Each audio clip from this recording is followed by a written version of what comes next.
Hey there, it's Greg Britton, your Spokane mortgage strategist. Today we want to talk about a question that's commonly asked, used in the mortgage and real estate world, and it is a very poorly worded, inaccurate question that means actually very little.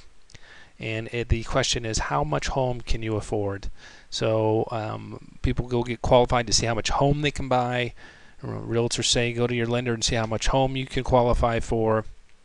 Realtors ask lenders how much can they qualify for. There is no such thing as how much home you can afford. There's no such thing as qualifying for a purchase price. Take it one step further, there's no such thing as qualifying for a loan amount. The only constant is payment. That's what you qualify for. So let's look at some scenarios. These are loan amounts and interest rates. Okay? See how the loan amounts are increasing, interest rates decreasing. All these interest rates can exist in the same day, the same environment. It's not like I'm picking different rates for different time periods. These can all exist at the same time on different loan programs, buy downs, all sorts of scenarios. The one constant they all have, and you probably guessed it by now, they all have the same monthly payment. Now I'm oversimplifying a little because you don't qualify for an interest only, which is what this IO means. You don't qualify for an interest only loan at the interest only payment, but these all have the same payment, and in a slightly oversimplified way, you do qualify for all of them in a very similar way, especially these three. Okay, these are very different houses.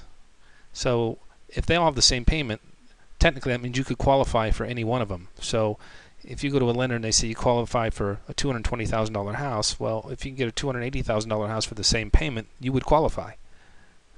Same payment, same qualification. So no such thing as how much home you can afford, no such thing as how much a loan amount you can afford. The only constant is payment, and there's ways to get to the same payment on a variety of home prices. And another caveat is when you're qualifying, you're also qualifying with property taxes and homeowners insurance, and I'm seeing a lot of variation in property tax amounts on homes that are the same price. So I've seen $120,000 homes with $3,000 in property tax, which is just outrageous. Why? Because they're assessed a lot higher than they're selling for because they're foreclosures. So if you're barely qualifying for a $120,000 house based on some lender's calculation, I guarantee you they did not account for $3,000 in property taxes when they told you that. Okay? Hope that helps. That's all in the payment when it comes to qualifying. Greg Britton, your Spokane mortgage strategist. Have a great day.